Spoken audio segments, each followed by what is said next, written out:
The ship Aurora's Edge drifted in the cold silence of space, a human vessel carrying soldiers, scientists, and one thing that was never meant to exist outside its cage. It was called Specimen 13, a predator bred for war, powerful enough to tear through steel. Its cage was designed by the best minds in the Galactic Council, reinforced with alien alloys and controlled by neural locks. But fear has a strange way of spreading, even through metal walls.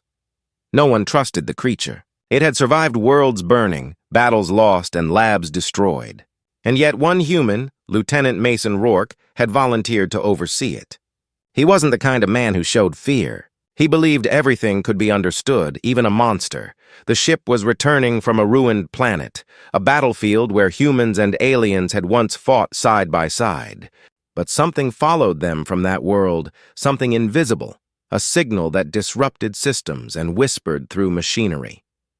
The crew felt it first as a hum, then as cold sweat and a sense of being watched. When the power went out, everything changed. The emergency lights flickered red, alarms screamed, and Mason ran toward the containment bay. The cage door was open. Deep claw marks carved the walls. One guard's weapon lay bent in half like soft wire. The predator was gone. In the dark corridor, the crew whispered prayers to different gods. Some believed the creature would kill them all. Others locked themselves in rooms, hoping it would pass. Mason didn't hide. He moved carefully, flashlight trembling against the walls, scanning for movement. He could hear breathing, not his own, but slower, heavier, deliberate. Then he saw it. The creature was crouched in the corner, its scales glistening under the weak red light. Eyes like molten gold followed his every move. It could have attacked, but it didn't. Instead, it lowered its head slightly, a movement almost like confusion. Mason didn't raise his weapon. "You're not just a beast, are you?" he said quietly. His voice echoed in the silence. The predator tilted its head as if trying to understand. For a long moment, they just looked at each other. One human, one weapon of destruction, both trapped by something bigger than either of them. Behind him, the door sealed automatically. Mason realized they were locked inside together. He felt his heart hammering in his chest, but he forced himself to stay calm. "If you wanted me dead, I'd already be gone," he murmured. "So, what do you want?" The predator took a slow step forward, claws scraping softly against the floor. Then it stopped, just close enough that Mason could feel the heat from its breath. It didn't attack. It sat down, just like that, heavy still, watching him, its muscles relaxed. It was almost waiting. Mason lowered his gun completely. "You chose to stay?" he asked, not expecting an answer. But the creature blinked slowly, like acknowledgement. Outside, chaos filled the ship. The crew argued about destroying the containment bay. The commander shouted through the comlink, demanding status reports. But Mason stayed silent. He could feel something between them, a fragile, wordless understanding that neither training nor fear could explain. Hours passed. The emergency lights dimmed further. The hum of the ship returned to normal, systems slowly rebooting. Mason sat on the floor, back against the cold wall. The predator lay down beside him, its massive tail curling gently, almost protectively. It let out a sound, low, deep, and strange. Not a growl, something closer to a sigh. For the first time, Mason realized the creature wasn't looking for freedom. It was looking for safety. Maybe it had escaped before, not from the cage, but from fear. From being treated as a weapon, from being alone. When the doors finally opened, soldiers flooded in with weapons raised. But the creature didn't move. It stayed where it was, beside the human it had chosen. The aliens on the ship stared in disbelief. The predator that no one could control was calm, because of a single human. Mason stood, hands raised, trying to stop them. "Don't shoot," he said firmly. "It's not attacking. It's choosing." The soldiers hesitated, unsure what they were seeing. The creature growled softly, not in anger, but in warning. Mason put a hand on its side. "Easy," he whispered. "You're safe now." That was the moment the ship's crew realized something terrifying and extraordinary. The predator hadn't escaped to kill. It had escaped to find the only being in the galaxy who wasn't afraid of it, and somehow, that human had earned its loyalty. The ship's hangar was filled with noise, shouting soldiers, clanging weapons, and the hum of drones ready to fire. The creature stood tall beside Mason, its body coiled and ready to defend. Every eye in the room was fixed on it. Fear hung in the air like poison. The commander stepped forward, his voice sharp. "Lieutenant, step away from the predator!" Mason didn't move. "It's not attacking. It could have killed us all, but it didn't." The alien officers exchanged uneasy glances. Their species had seen what that predator could do, whole squads shredded in seconds. For them, mercy from such a beast wasn't mercy. It was strategy. They didn't believe in peace between humans and monsters. "Lieutenant," said Commander Althus, his reptilian eyes narrowing, "you're jeopardizing this ship. Step aside or I'll order a containment strike." The creature growled, low and warning. The sound made the walls tremble. Mason raised a hand, steady and calm. "You'll only make it worse if you attack," he said. "It's responding to trust, not fear. Something strange happened then." The predator, sensing his tone, lowered its head slightly and moved closer to Mason, pressing its side gently against his arm. It was an impossible sight, the deadliest being known in 3-star systems, leaning on a human like a companion animal. For a long moment, no one spoke. Then Mason said, "If this thing wanted to be free, it would have left through the airlocks when the power failed. But it stayed. Ask yourself why." Commander Althus looked unconvinced, but he couldn't deny what he was seeing. "We'll need to study it," he finally said. "In isolation," Mason shook his head. "No cages. It's not going back in there. You don't decide that, Lieutenant?" "Maybe not," Mason replied quietly. "But it decides who it listens to." That sentence silenced the entire deck. The predator made a soft rumbling sound like distant thunder. When the soldiers tried to move closer, it raised its head and hissed, not attacking, just a warning. Mason spoke softly. "It's okay." "Stand down." The creature obeyed. Instantly, gasps rippled through the crew. The commander's jaw tightened. "You're claiming command over it?" "I'm saying it trusts me," Mason said. "And if we break that, none of us will make it to the next planet alive." Hours later, the Council sent a message from orbit. They wanted the predator terminated.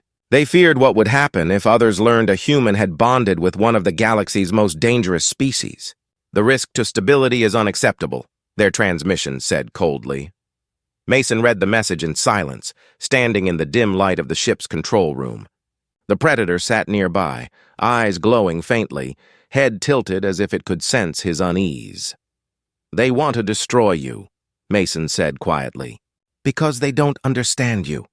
The creature blinked slowly, then lowered its head onto the floor beside him. Mason couldn't help but feel a strange connection. It wasn't just loyalty, it was understanding. Somehow, the creature recognized something in him. Pain, isolation, the kind both human and beast carried.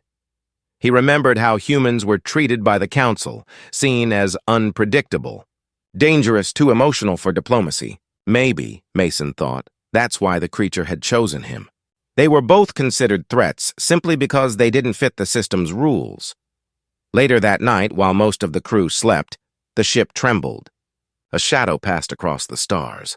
A distress signal came through. The fleet was under attack. Unknown ships, black and silent, moving like ghosts. Mason rushed to the command deck. The predator followed, claws echoing against the metal floor. Althus stared in shock. "You can't bring that thing up here." Mason ignored him. "We're being hunted," he said. "And I think it knows who's coming." The predator's eyes locked on the star map, its throat vibrating with a deep growl. Mason saw the pattern in the radar. 3 small ships approaching fast, flying in formation like predators themselves. "They're using cloaking signals," Mason said. "We can't see them, but it can feel them." The commander hesitated. "You're suggesting we follow its instinct?" "I'm suggesting we survive." Moments later, under Mason's direction and guided by the creature's reactions, the Aurora's edge dodged an ambush that would have destroyed them. Plasma bursts missed by inches. The ship escaped, battered but alive. When the battle ended, silence fell again. The crew looked at the creature differently now. It wasn't just a weapon. It had saved them. Mason turned to Commander Althus. Still think it's just a monster? Althus didn't answer. He simply stared, unable to hide the grudging respect. The predator, exhausted, lay beside Mason again. Its scales caught the dim blue light, gleaming like armor. Mason sat quietly beside it, feeling its slow, steady breath. "It's not just a beast," he whispered. "It's a soldier, just like us." That night, for the first time, the alien crew didn't call it Specimen 13. They called it the Guardian. But beyond the stars, something was watching them. Something that had created the predator long ago. And now it wanted its weapon back. 3 days after the attack, the Aurora's edge drifted in a silent orbit around an unnamed moon. Repairs were slow, and the crew barely slept. They had all seen what the predator could do and what it had not done. Mason sat in the hangar, watching it rest. The creature's chest rose and fell like the rhythm of a calm tide. Its claws were folded close, its eyes half shut, but Mason knew it was never fully asleep. Predators didn't sleep. They waited. He ran a hand through his hair, still not believing what he'd seen. This thing, this living weapon, had risked itself to protect a ship full of fragile beings. He didn't know why, but every instinct told him the bond between them wasn't an accident. It felt older, deeper, almost designed. And then the signal came. A low, pulsing tone echoed through the ship's comms. It wasn't a distress call. It was a recall code. The commander's face paled when he saw it. "That's an origin frequency," Althus said. "The ones who engineered the predator are contacting us." Mason frowned. "You mean they're still alive?" "Alive," the commander replied darkly. "And looking for what belongs to them," the message repeated. But this time it came with coordinates and a voice. Cold. "Precise, not human. Return the specimen. It has exceeded its behavioral limit. Non-compliance will result in termination of your vessel." The predator stirred. Its eyes opened, glowing with a soft golden light. Mason felt a vibration through the deck plates, a low hum like a growl building from deep inside its chest. "It understands them," Mason whispered. "It knows who's calling." The creature rose to its full height, tail lashing slowly. It looked toward the stars, nostrils flaring. Something in its stance told Mason that this wasn't just fear, it was recognition. The command crew gathered around the holographic display. 3 large ships had appeared on the edge of the system. Their design was alien, elegant, and terrifying, black holes shaped like curved blades. "They're not here to negotiate," Althus said grimly. "They're here to reclaim it. Or destroy it." Mason looked back at the predator. It stared through the viewport, eyes locked on the distant shapes. For a second, Mason thought he saw sadness there. He stepped closer. "You don't want to go back, do you?" The creature's head tilted, and it made a low, throaty sound, a cross between a growl and a sigh. Mason could almost feel the answer. It wasn't words, but he understood. No, it didn't want to return. The commander turned to Mason. "We can't fight them. Those ships are stronger than ours. If we don't comply, they'll vaporize us. Then we don't let them find us," Mason said. "We hide." Aldous gave a bitter laugh. "Hide from the ones who built the thing standing next to you? They know every signal, every chemical pattern, every scent it gives off. You think you can outsmart them?" Mason looked at the predator again. "No," he said. "But we can." Hours later, the crew worked in silence. Mason and the engineering team stripped down the predator's tracking implants one by one. The creature didn't resist. It stayed still while Mason's hands worked carefully, removing tiny metal shards from beneath its scales. The last implant was embedded near its neck. When he pulled it free, the creature shuddered and let out a deep exhale. The lights flickered as the tracking beacon died. But it was too late. The recall ships had already locked onto their trail. Red alarms flashed across the command deck. "Incoming plasma signatures," shouted an ensign. "They've found us!" The crew scrambled into positions. The predator stood beside Mason, muscles coiling, eyes burning with fury. Mason felt his pulse quicken. "You ready?" he whispered.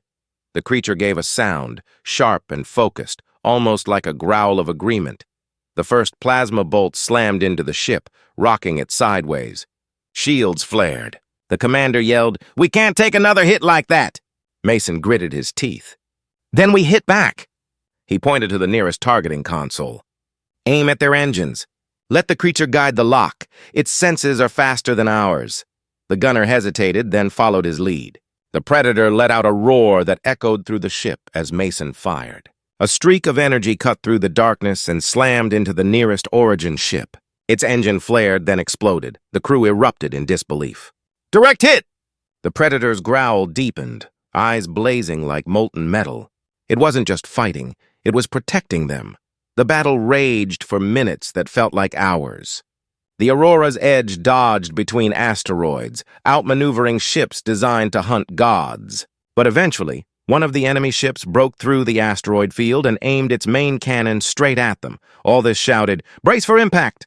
The Predator moved first. It threw its body between Mason and the viewport as a burst of plasma struck. The glass cracked, alarms blaring. Mason could feel the heat and the sound, the roar of energy and fury mixed together, then silence. When the smoke cleared, the Predator was still standing, barely. Its armor-like hide had blackened in places, but it was alive. It turned to Mason slowly, rumbling deep in its chest as if to say, "Not yet." Mason clenched his fists. "They made you a weapon," he said softly. "But they'll never own you again." He raised his comm and shouted, "All power to the forward cannon!" The ship's lights dimmed. The last shot burned through the void and pierced the heart of the final Origin vessel. It erupted in a blinding flash, fragments scattering into the stars. When the glow faded, the battlefield was quiet again. The Predator leaned against the floor, weak but steady. Mason knelt beside it, hand resting on its scaled shoulder. "We're still here," he said, and for the first time since its creation, the creature wasn't running or obeying. It was free. The Aurora's Edge limped through dark space like a wounded animal. Hull scorched, systems flickering, crew exhausted. They had survived the impossible, but no one on board believed it was over. Mason sat beside the Predator in the med bay. The creature's breathing was slow but strong. Its skin, once dark and glimmering, now carried burn marks from plasma fire. Engineers had patched the cracks in the armor plating with liquid alloy. It didn't complain. It never did. Mason stayed quiet, watching it sleep. He had fought alongside soldiers, machines, and even aliens, but never like this. Never beside something so dangerous, yet so calm in his presence. Commander Althus entered, his scales dulled with exhaustion. "You're risking everything for that thing," he said quietly. Mason didn't look up. "It saved all of us, twice. And now it's the reason we're being hunted across half the galaxy." Mason finally turned. "It didn't ask to be made, or owned, or hunted. We did that." "Someone did that," Althus sighed, eyes narrowing. "You're talking like it's a person." "It is," Mason replied. "Maybe more human than half the people I've met." Later that night, the ship drifted near a nebula, brilliant colors swirling like fire and fog. The creature awoke, its eyes catching the shifting light. It lifted its head, staring into the storm outside the window. Then it moved, slowly, deliberately, toward the main control console. Mason followed. The creature placed one clawed hand on the glass panel. Instantly, the ship's lights flickered, and a holographic interface came alive, one the humans hadn't built. Symbols appeared, alien yet strangely rhythmic. "What the hell is that?" Mason whispered. "It's communicating," Althus said, eyes wide. "But not with us, with the ship's core." The symbols rearranged into a pattern, and suddenly the main display filled with images. Not words, memories. Mason stepped closer.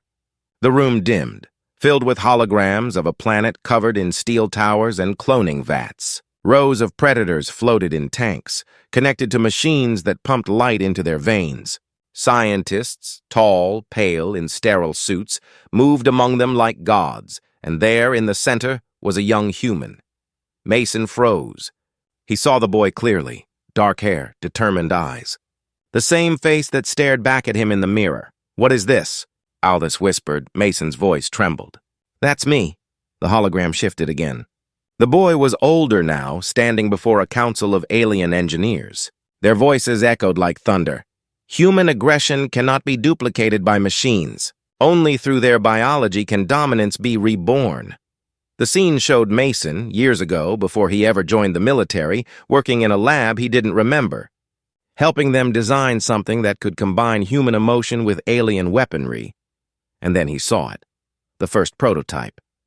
"The Predator!" He stumbled back, chest tightening. "No, that's not possible." "I would remember that." The Predator looked at him.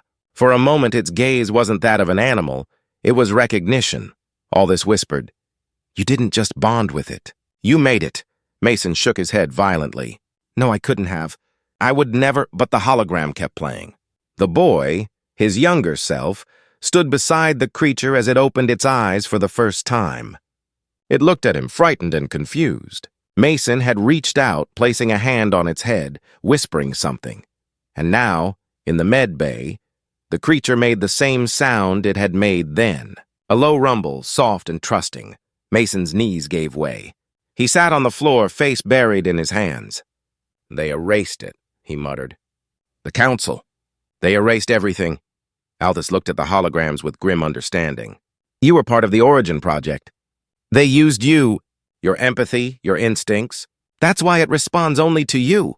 The Predator shifted closer, its massive head leaning down beside him. It didn't understand guilt, but it understood pain. Mason lifted his head slowly. "If I made you, then I'm responsible for what they turned you into." The creature blinked slowly, its breath deep and even. Then, almost gently, it pressed its forehead against his shoulder.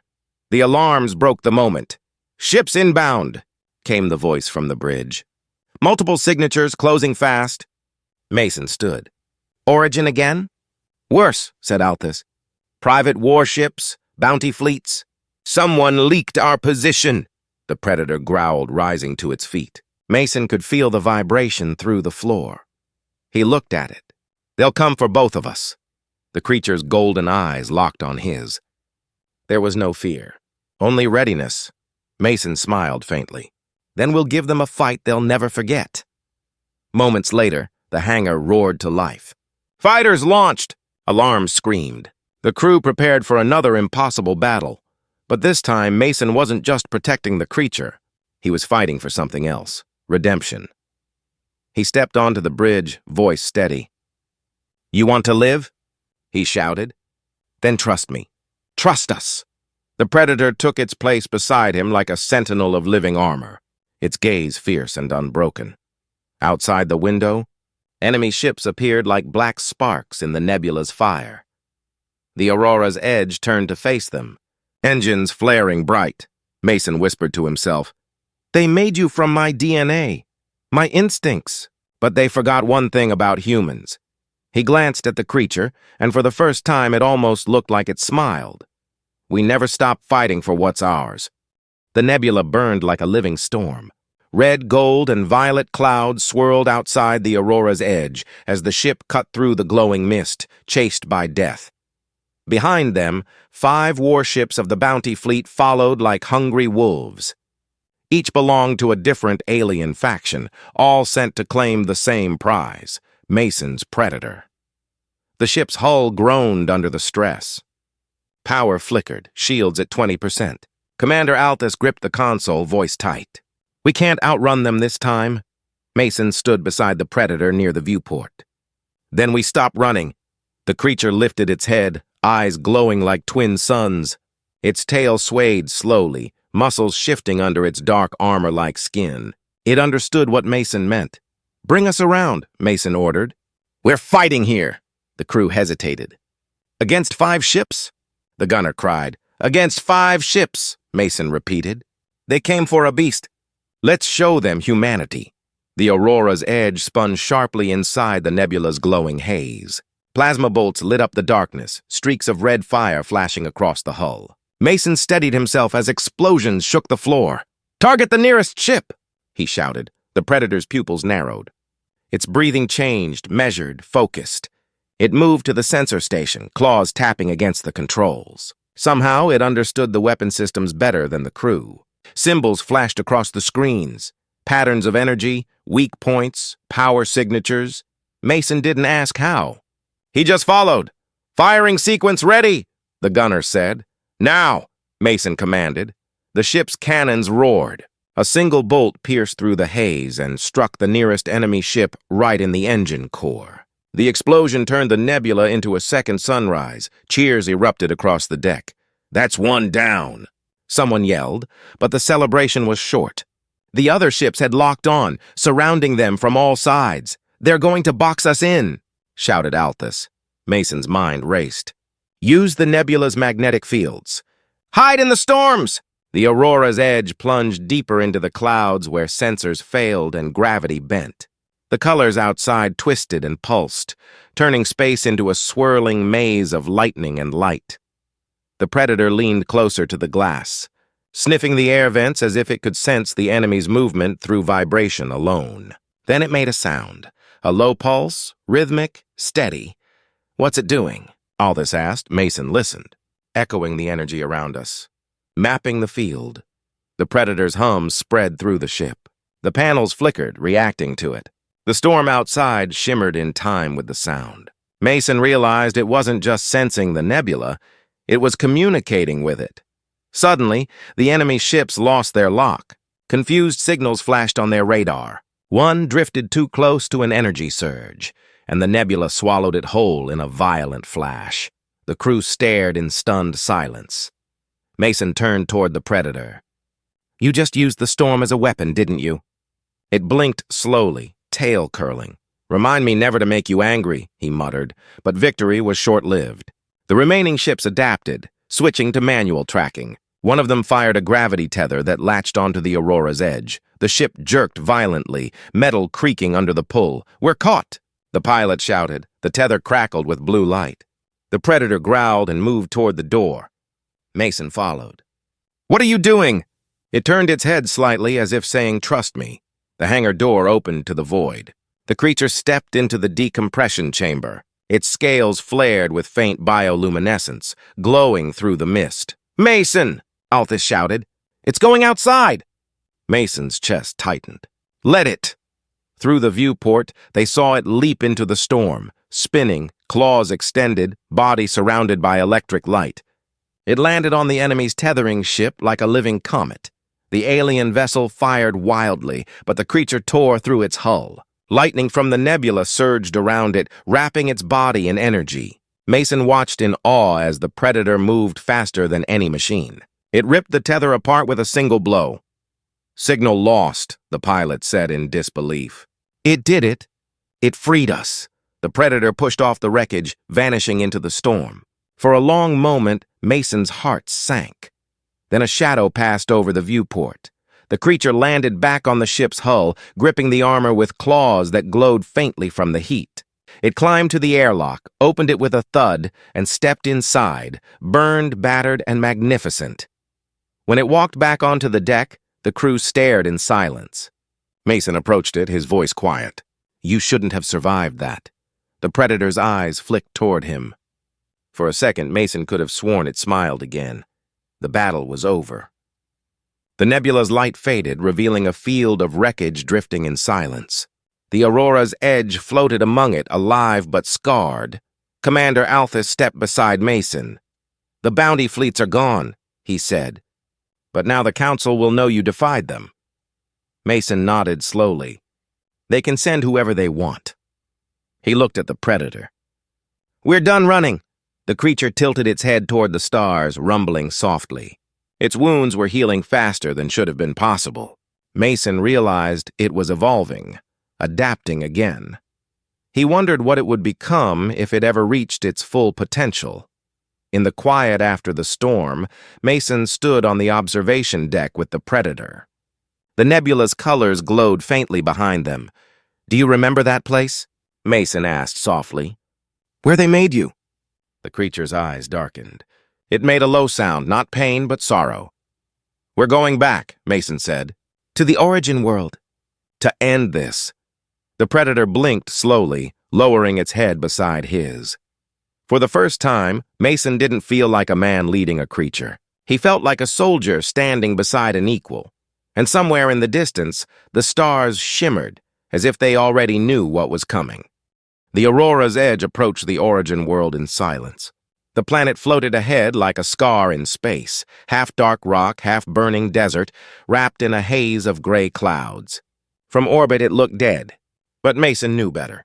Death didn't linger this long without a reason. Every human, alien, and machine on board was quiet. The Predator stood near the main viewport, its golden eyes reflecting the storm below. Its breathing was steady, calm. It was ready. Mason watched the planet's surface through the display. "That's where it began," he murmured.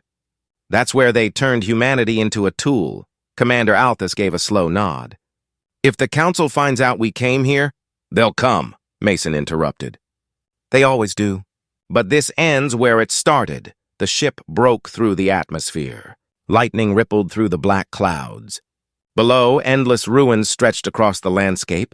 Metal towers melted into sand, laboratories torn apart by time. The place looked abandoned, but Mason could feel it. Something was awake down there, watching. They landed near what was once a control facility. Mason, Althus, a few soldiers, and the Predator stepped out. The air was thick, heavy with the smell of ash. Strange machines hummed beneath the surface, still alive after centuries. As they walked through the shattered halls, Mason's footsteps echoed. On the walls were faded symbols, records of the project that had created the Predators. Rows of empty tanks stood along the corridors, shattered glass and rusted restraints. Mason touched one of them. It was cold. "This is where they made you," he said quietly. "And where they used me." The Predator lowered its head beside him. Its tail brushed lightly against his leg, a gesture of trust, almost comfort. They reached the heart of the facility, a circular chamber filled with blue light. In the center stood a massive machine, pulsing with energy. Inside the glow, a figure formed, tall, thin, alien, but unmistakably alive. "Human," it said, voice smooth and ancient. "You returned to the forge that birthed you both." Mason raised his weapon.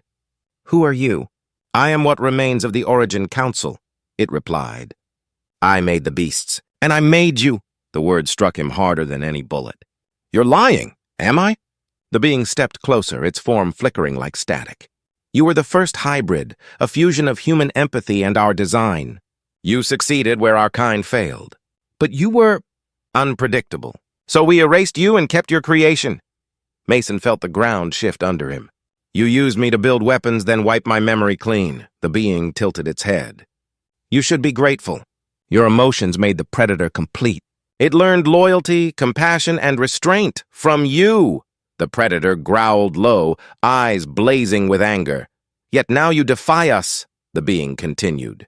"You ruined centuries of order. That creature is not a pet or partner. It is property." Mason lowered his weapon slightly. His voice was calm but cold. "You don't own it." "You never did." The being's face twisted. "You misunderstand, human. Without control, they will spread. Their instincts will dominate. They will conquer. And you will die by your own creation." Mason took a step forward. "If they learn to choose, they won't destroy us, they'll save us." The alien's voice grew harsh. "They were made for obedience." The Predator moved before Mason could stop it. In a blur of motion, it leapt across the chamber, smashing through the glowing projection. Sparks exploded in the air. The machines screamed as systems overloaded. Alarms blared. The walls shook. The ground split beneath them, revealing bright veins of energy. "Mason!" Althus shouted. "This place is collapsing." Mason grabbed the control core from the console, a sphere of light pulsing like a heart. "This is what powers them," he said. "This is how they controlled every Predator." He looked at the creature beside him. It stood tall, burned but unbroken, eyes fixed on him. Mason raised the core. "No more cages!" He hurled it into the reactor. The explosion shook the entire world. A wave of blue light spread across the sky. Every dormant Predator on the planet, every clone buried in the ruins, was freed. Not controlled, not commanded, freed. Minutes later, the survivors stood outside as the ruins burned. The air shimmered with energy. Above, the clouds began to part for the first time in centuries, revealing sunlight that touched the dead ground. Mason stood beside the Predator, armor cracked, face streaked with dust. "It's over," he said softly. "You're free now." The creature turned to him, lowering its massive head until its golden eyes met his. For a moment, neither moved. Then gently, it pressed its forehead against his chest, like it had done when they first met. He smiled faintly. "Guess we both escaped our cages." Althus approached, his voice rough. "What now?" "The council will come for us."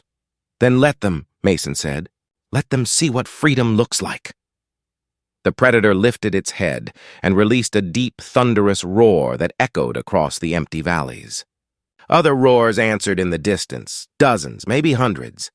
The sound filled the air, shaking the dust from the broken towers. They were no longer weapons. They were a people. Mason looked toward the rising sun, his voice barely a whisper. "Humans create monsters until they learn to love them." The predator stood beside him, silent and powerful, watching the light spread across the world that had once been its prison. And for the first time since it was born, it didn't feel like a creation. It felt alive.